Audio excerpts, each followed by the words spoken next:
Welcome to another episode of Kiss My Assets. I'm Jamison Manwaring, co-founder, CEO at Neighborhood Ventures, and excited to have John with me as well. He is also the co-founder, president of real estate at Neighborhood Ventures. So welcome back on the podcast, John. Yeah, I feel like I haven't known you forever.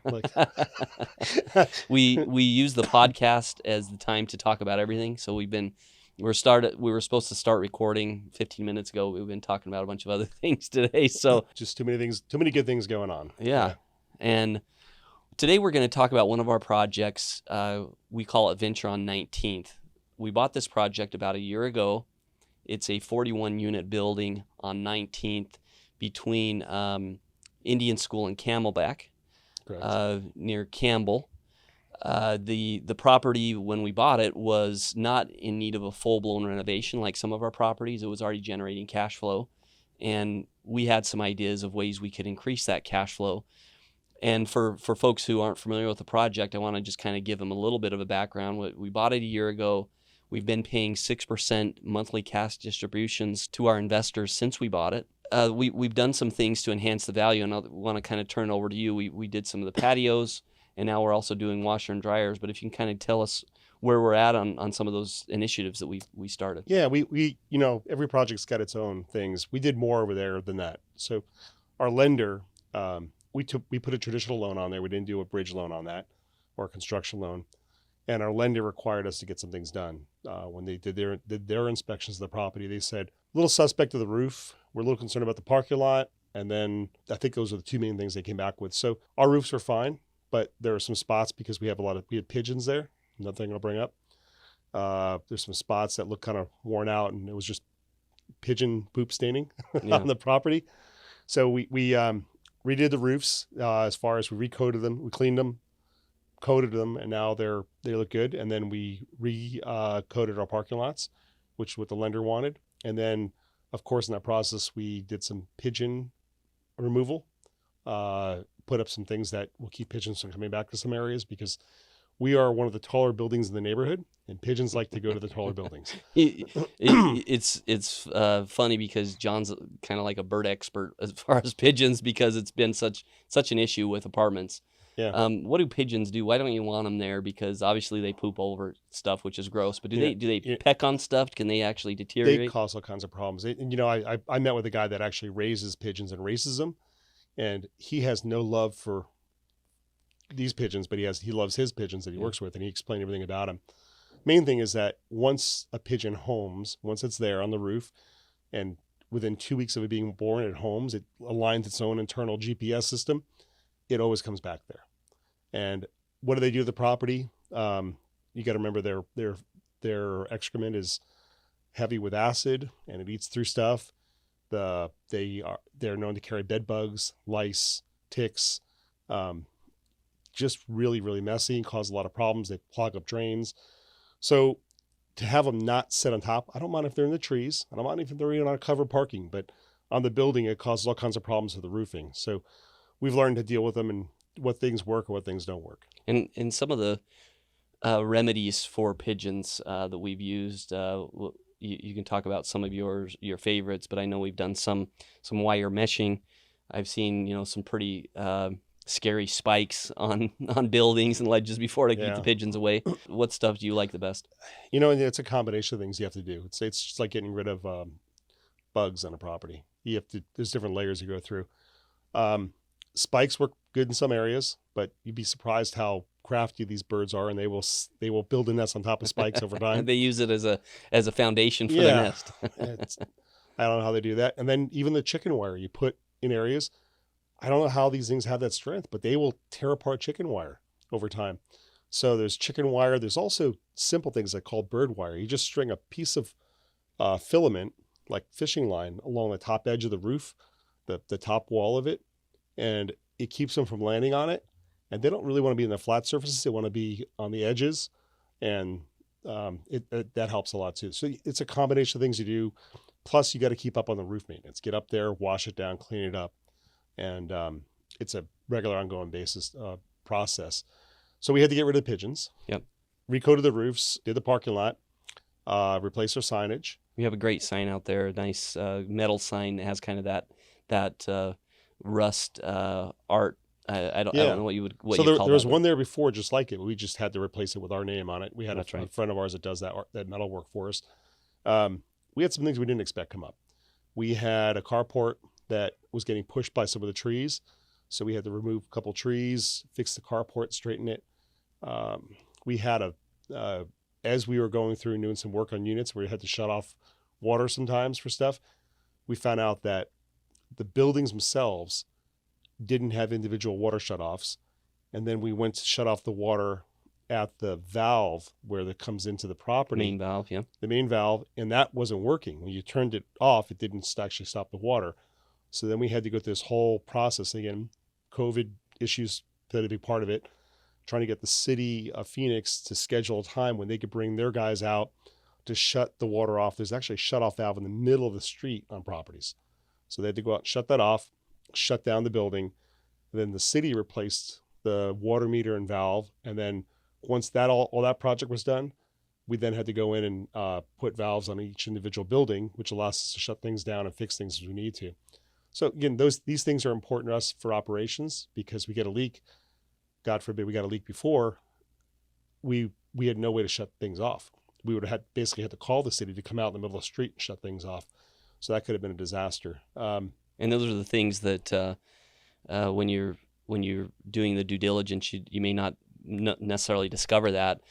Prior owner never made that change, but as we started digging in, we actually discovered it because we were starting to add the washer and dryers. We needed to shut off the in some of the units that needed new valves. needed the new valves. And, yeah, so the valves are dated, so we're putting new ones in, and the new better valves. And as we were doing that, we found out that things were working. But I don't think the old owner knew that valve, that the shutoff wasn't working. It's just unless you shut off the water, you wouldn't have known it.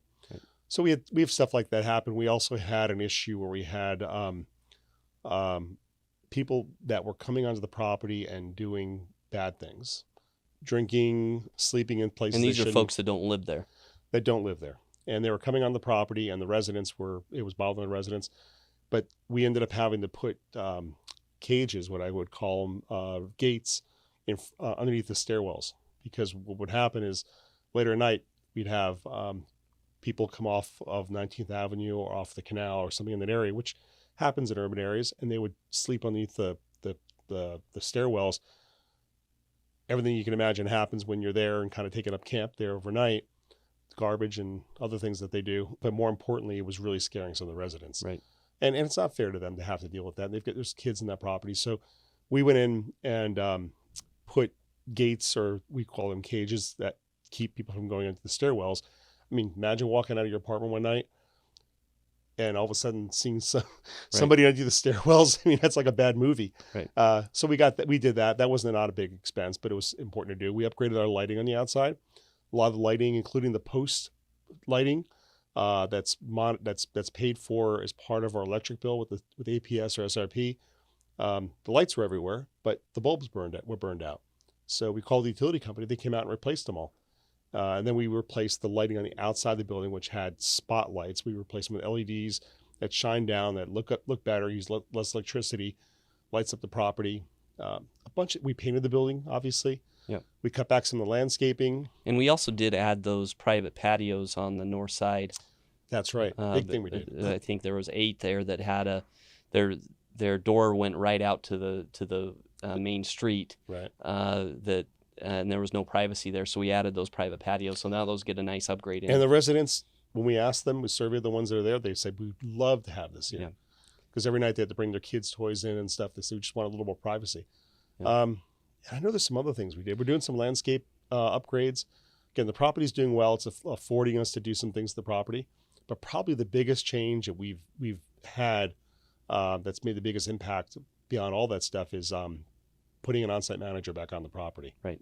We purchased the property. There was a manager who under the previous ownership was there Monday through Friday, 8 to 5 or 9 to 5, and we thought that was overkill. And then based on our property manager's assessment of the property, and then as we started going through the operations over the last year, we realized we need to have someone on that property, both for leasing, overseeing some things in the neighborhood, The canal has a certain amount of walk through. It's a great attribute, and over time it's going to get better and better. But there are people that come off the canal and walk through the property, Yeah. and sometimes they're causing problems or pulling stuff out of the garbage cans or um, and this is urban living, so yeah, and I totally get it. Very, very normal in this area, but we, as a property owner, we have to have things in place to deal with this because it's the way that it is. And the reality is, as you have people in general walking through the property, which generally is not a problem, but when you have you're going to have a certain amount of criminal activity that follows that when that happens. So just to have someone on the property going, "Hey, I'm sorry, you can't do that." Right. Anything that happens in a normal setting, you can't do that. So we had some criminal activity that was going on that having an on-site manager who takes responsibilities there all the time. And they actually lived on site as well. Yeah, she lives on site. Big change. The residents are very happy. And that's going to make a big change to us. And because the property's been better and better and better, it's a rounding error for us now. It's a non-issue as far as costs. Yeah. And I remember talking about this at the beginning because it's a 41 unit building.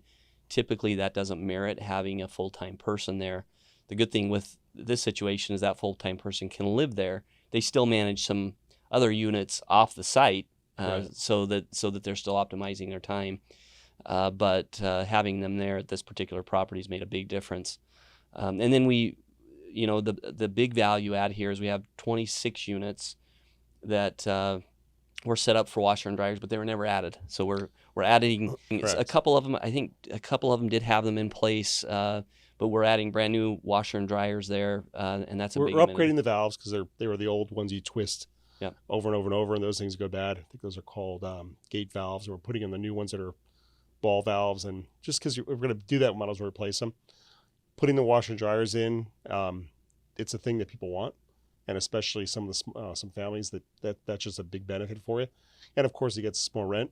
But the interesting thing is, because the markets move so quickly as far as rent increases, we could achieve the rent goals we had set out and surpass them without even doing that. Right. And beyond that, a lot of the residents, when we've gone to them and said, "Hey, your rents are going up," we're kind of hoping that one or two of them would have moved and then come back in after we did put the washer and dryer in.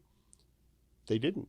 They didn't want. They're like, "No, we're just fine. Leave it the way it is." Yeah. So we're surpassing our rent goals, our budget, our pro forma, without even having to do some of those upgrades. Though we are doing it because I think it's a great thing for the property and it adds more value to it over time. Yeah, and in this property, 26 are larger one bedrooms, and we have 15 smaller one bedrooms. The smaller ones, there's not really a spot. There was never a spot for washer and dryer. It was never set up for it. So we still have a community washer and dryer. Has a great pool. I drove by the property actually over the weekend, and I love the idea of living there, and you can walk right out to the canal scape. Which when we bought the property, we did this. You and I and Rocky were on scooters riding around there. I don't know if you remember that, but and I love that. Again, I love that canal. I love urban stuff. I love the way it's developing. It's just we're dealing with things. If you don't have someone on site, we're dealing with stuff like that. Well, we also put doors on the garbage enclosures. Right. Same thing. We're having problems. We're I don't know who is showing up and doing this, but dropping off furniture in the garbage enclosures and then dumping stuff there. And it wasn't our residence, and we're like, all right, if we have a gate in front of it, it limits some of that. So yeah, this is like apartment ownership 101, right? Yeah. So you deal with the issues as they come up. When we bought the property, we had a plan to increase the value in each of the units by adding the washer and dryers, by adding the private patios, these other things. And then a year later, we've done a bunch of other things that we've done because it's come up, and this is something you've taught me. Is you have to own the property and see the conditions on the ground, and then you make adjustments as you go. Right. You got to see, and I've said this also. Sometimes maybe you don't have to go through with the whole plan. We would have met and exceeded our rent expectations, which increases our value to where we wanted at this point without doing much to it except what our lender. The market's been our friend. Yeah. Right. So, but in my mind, they already have the washer and dryer hookups. Let's put those in. Let's add that value. Let's make it a better place to live. And then all these other things make it easier to run for us. When you put the doors on the trash enclosures, we had to upgrade the lighting. The lighting was old. A lot of it wasn't working. And was therefore ineffective, and it makes the residents feel safer. And then we're doing some landscaping stuff. We're putting some rocks and certain bigger rocks in some areas because we're finding that a lot of kids on the property are kicking around the rocks, and the kids are they're actually really good kids, but they're running around because they want a place to play, and they're kicking around all the gravel. So rather than having them keep cutting through and kicking the gravel around, we're putting some rocks in that don't get kicked around so easily. Right. Just, I mean, little things like little tweaks on a property, and that's how you keep getting better and better at it.